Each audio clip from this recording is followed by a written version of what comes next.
হরিগুরুচাঁদ ঠাকুর, আমার সৃষ্টিকর্তা, আমার পিতা মাতা, উপস্থিত পাগল গোসাই দলপতি, সবার শ্রীপাদ পদ্মে ভক্তিপূর্ণ প্রণাম জানিয়ে আমি আমার আলোচনা শুরু করছি। যে মানুষটা 10 দিন আগে আমাদের মধ্যে বিচরণ করেছিল, 12 দিন আগে, 14 দিন আগে আমাদের মধ্যে বিচরণ করেছিল, সেই মানুষটা আজকে কোথায়? যে মানুষটা তারপরে তিনি যা জীবনে রেখে গেছেন তা ভোগ করবে কারা? তার পরজন্ম। এখন এই পরজন্ম বলতে আবার একটা অলিক কল্পনা। আমি এখানে শুনতে পেয়েছিলাম আমাদের সঞ্চালক কাকাবাবু বলছিলেন, আমরা ব্রাহ্মণ মানি বাউন মানি না। এই শব্দটা মোটেই ঠিক নয়। বাউন শব্দটা ব্রাহ্মণের অপভ্রংশ হয়ে রয়েছে। আমরা ব্রাহ্মণ মানি, কিন্তু ব্রাহ্মণ্যবাদ মানি না। যে বাদের মধ্য দিয়ে কুসংস্কারের জন্ম দেয়, যে বাদের মধ্য দিয়ে গোলামীর সৃষ্টি হয়, যে বাদের মধ্য দিয়ে সুদ অচ্ছুতের ব্যাপক প্রচার চলে, সেই বাদকে আমরা পদাঘাত করি, সেই বাদ আমরা মানি না। যে বাদ মানুষের উপকারে না আসে, যে বাদ মানুষের মঙ্গলে না আসে, যে বাদ মানুষের কোনো কাজে না আসে, সেই বাদকে আমরা হরিগুরুচাঁদের দিব্যি দিয়ে বলছি, ওই বাদ আমরা ছুঁড়ে ফেলে দেব, ওই বাদ আমরা মানি না।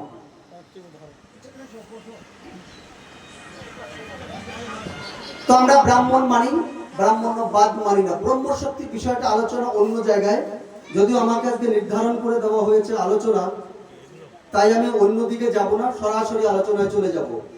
গোত্র মানি কিন্তু ব্রাহ্মণ মানি না কেন? ব্রাহ্মণ মানি না কেন? ব্রাহ্মণ মানি না এটা ঠিক নয়, এটা প্রথম আলোচনায় ঠিক হয়ে গেল।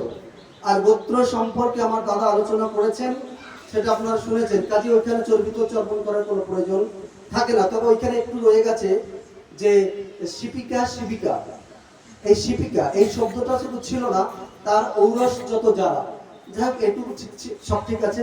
পুরোহিত দর্পণ কি এটা ব্যবসার গ্রন্থ? এখানে একটা প্রশ্নবোধক চিহ্ন, সহজে বলবো হ্যাঁ ব্যবসার গ্রন্থ। এখন যদি প্রশ্ন হয় ব্যবসার গ্রন্থ কেন, তবে সেটা আলোচনা অন্যদিকে যাবে।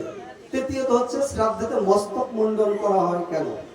অত্যন্ত দামি একটি প্রশ্ন, এটাই আজকে বেশি আলোচিত হওয়ার দরকার। এর সঙ্গে আরো রয়েছে, আমি দেখলাম আমাদের মাস্টারমশাইয়ের কাছে একটা বই আছে, ওখানে সীমন দড়ি কেন পড়া হয়, দড়ি কেন পড়া হয়, হাতে একটা কিসের ডাল যেন দেওয়া হয়, আষ্টলি নিম কেন দেওয়া হয়, এই ধরনের আলোচনাগুলো আমাদের জানা ভীষণ দরকার। তবে সঞ্চালক একটা আবেদন জানিয়ে গেছে আপনাদের মধ্যে, যে এখান থেকে আমাদের মানুষগুলো সঠিক আলোচনা শিখে জেনে বুঝে যাতে তারা দৌড়াতে পারে। আমরা কতদিন দৌড়াবো? খুব সুন্দর একটি কথা। যাক, আমি সরাসরি শ্রাদ্ধের মস্তক মুন্ডন দিয়ে শুরু করে ভিতরে প্রবেশ করব। পুরোহিত দর্পণ থেকে শুরু করব।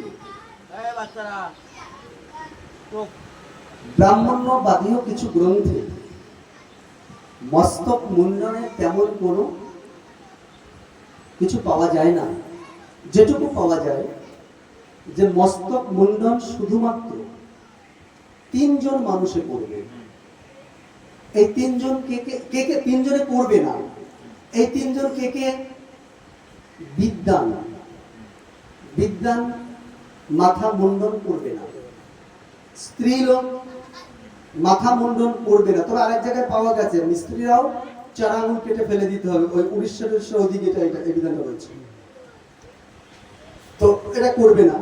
আর রাজা, যেমন আমাদের প্রধানমন্ত্রী নরেন্দ্র দামোদর দাস মোদী, তিনি কিন্তু মস্তক মুন্ড করেননি, কিন্তু সেখানে কিন্তু একজনও এই পঙ্গা পণ্ডিতরা কেউ গিয়ে প্রশ্ন করলো না যে এই প্রধানমন্ত্রী, তুমি কেন তোমার মায়ের মৃত্যুতে মাথা মুন্ডন করলে না? সবাই চুপ। কারণ ওই যে শাস্ত্রে রয়েছে যে রাজা, জ্ঞানী আর স্ত্রী, এই 3 জনে মাথা মুন্ডন করবে না। এই 3 জন বাদে করবে কারা? বলদের দলগুলো। একটু ভাষাটা রুক্ষ হচ্ছে, তাই না? ঠিক আছে। না, আর একটু ভালো করে বললেই ভালো হয়। আর একটু ভালো দেবো? আসলে আপনাদের মতো অত শিক্ষিত তো না। তো মস্তক মুন্ড কারা করবে? ওই যা বলছি তাই, আকার ইকার ছাড়া। তা আমাদের সমাজে এরকম কিছু লোক আছে। একটা গল্প মনে পড়েছে, একটা গল্প একটু দিই। মানে বলদ গুলো বুঝবেন কি করে, এদেরকে বোঝালেও বোঝে না। এক রাজামশাই, তিনি বিচার সভা ডাকেন। তার বাড়িতে নাতনি আসছে, সেই নাতনি বরণ করবার জন্য